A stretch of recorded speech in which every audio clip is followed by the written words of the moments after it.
আসসালামু আলাইকুম। আজ রোববার 12ই মাঘ 25শে রজব 26শে জানুয়ারি। বাংলাদেশ বেতার সিলেট সংবাদ পড়ছি রিফাত আরা। বাংলাদেশ সুপ্রিম কোর্টের প্রধান বিচারপতি ডক্টর সৈয়দ রেফাত আহমেদ বলেছেন, জুলাই আগস্টের ছাত্র জনতার অংশগ্রহণে সংগঠিত বিপ্লব সাংবিধানিকতা ও আইনের শাসনের প্রতি এদেশের তরুণ প্রজন্মের ক্রমবর্ধমান প্রতিশ্রুতি ও সচেতনতার বিষয়টি আমাদের সামনে তুলে ধরেছে। একই সাথে নতুন একটি প্রজাতান্ত্রিক ব্যবস্থা গঠনের যে প্রচেষ্টা চলমান রয়েছে তা বাস্তবায়ন করা প্রয়োজন। তিনি আরও বলেন, বিশেষায়িত বাণিজ্যিক আদালত প্রতিষ্ঠার ব্যবস্থা নেওয়া হচ্ছে। এতে ব্যবসায়ী ও বিনিয়োগকারীগণ সময়োপযোগী ও কার্যকর আইনগত সুবিধা ভোগ করতে পারবেন। তিনি গতকাল সকালে মৌলভীবাজার জেলার একটি রিসোর্টে বিচার বিভাগের স্বাধীনতা এবং দক্ষতা শীর্ষক সেমিনারে প্রধান অতিথির বক্তব্যে একথা বলেন। এতে সভাপতিত্ব করেন বাংলাদেশ সুপ্রিম কোর্টের জ্যেষ্ঠ বিচারপতি মোহাম্মদ আশফাকুল ইসলাম। সেমিনারে সিলেট বিভাগে কর্মরত বিভিন্ন পর্যায়ের বিচার বিভাগের কর্মকর্তাগণ উপস্থিত ছিলেন। বাংলাদেশ সুপ্রিম কোর্ট ও ইউএনডিপি যৌথভাবে এর আয়োজন করে। Customs delivering on its commitment to efficiency, security and prosperity এর প্রতিপাদ্যকে সামনে রেখে সারা দেশের মতো সিলেটেও আজ পালিত হবে আন্তর্জাতিক কাস্টমস দিবস। দিবসটি উপলক্ষে প্রধান উপদেষ্টা ডক্টর মোহাম্মদ ইউনুস বাণী দিয়েছেন। নারী বিষয়ক সংস্কার কমিশনের উদ্যোগে পরামর্শ সভা অনুষ্ঠিত হয়েছে গতকাল মৌলভীবাজারে। সার্কিট হাউসে অনুষ্ঠিত সভায় উপস্থিত ছিলেন মৌলভীবাজার জেলা প্রশাসক মোহাম্মদ ইসরাইল হোসেন, নারী বিষয়ক সংস্কার কমিশনের সদস্য ফেরদৌসী সুলতানা।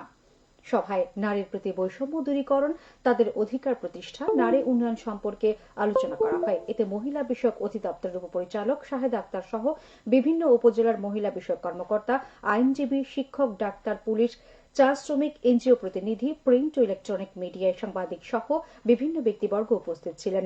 মহিলা বিষয়ক অধিদপ্তরের সহযোগিতায় জেলা প্রশাসন এর আয়োজন করে।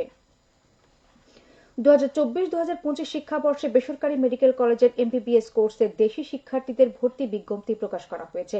বিজ্ঞপ্তি অনুসারে ভর্তির অনলাইন আবেদন শুরু হবে আগামী 3রা ফেব্রুয়ারি থেকে, আর ভর্তি কার্যক্রম শুরু হবে আগামী 3রা এপ্রিল থেকে।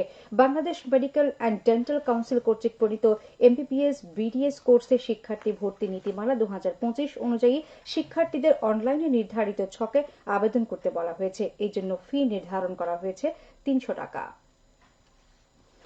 দুস্থ ও অসহায় শীতার্থ পরিবারের মধ্যে শীত বস্ত্র বিতরণ করা হয়েছে মৌলভীবাজারের কুলাউড়া উপজেলায়। গতকাল কুলাউড়া সরকারি কলেজ মাঠে উপজেলার 13টি ইউনিয়ন ও একটি পৌরসভার 3000 পরিবারের নারী পুরুষকে শীত বস্ত্র এবং 655 জন শিশুদের শীতের পোশাক প্রদান করা হয়।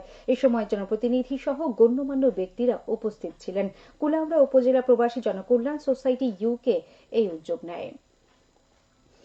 শ্রীমঙ্গলের হাইলহাওরের মাছের অভয়াশ্রম বাইকাবিল এখন বিভিন্ন প্রজাতির পাখির কিচিরমিচির শব্দে মুখরিত। প্রতি বছরের মতো এবারও বাইকাবিলে এসেছে পরিযায়ী পাখি সহ ঝাঁকে ঝাঁকে বিভিন্ন প্রজাতির অতিথি পাখি।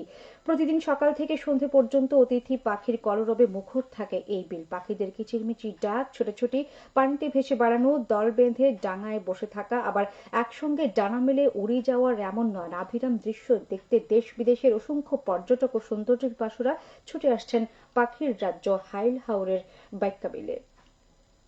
এবছর বাইকাবিলে 38 প্রজাতির 7870টি জলচর পাখি এসেছে। এর মধ্যে উল্লেখযোগ্য 750টি মেটে মাথা টিটি, 639টি কাস্তেচড়া, 100টি রঙিলা কাস্তেচড়া এবং কালামাথা কাস্তেচড়া। এশিয়ান ওয়াটার বার্ড সেন্সাসের অধীনে বাংলাদেশ বার্ড ক্লাবের পরিচালনায় বাইকাবিলে টেলিস্কোপ দিয়ে পাখির গণনা করা হয়।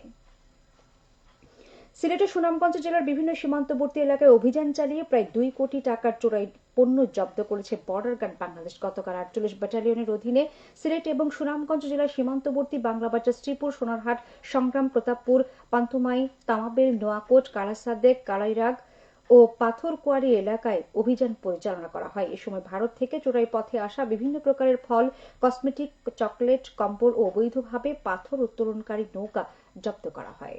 সবশেষে আবহাওয়া। আজ বেলা 1টা পর্যন্ত পূর্বাভাসে বলা হয়েছে সিলেট সহ পার্শ্ববর্তী এলাকার জন্য কোনো সতর্কবাণী নেই এবং কোনো সংকেত দেখাতে হবে না। আজ সিলেটে সূর্যোদয় হয়েছে 6টা 37 মিনিটে এবং সূর্য অস্ত যাবে সন্ধে 5টা 33 মিনিটে। সংবাদ শেষ হলো। পরবর্তী স্থানীয় সংবাদ প্রচারিত হবে দুপুর 1টা 5 মিনিটে।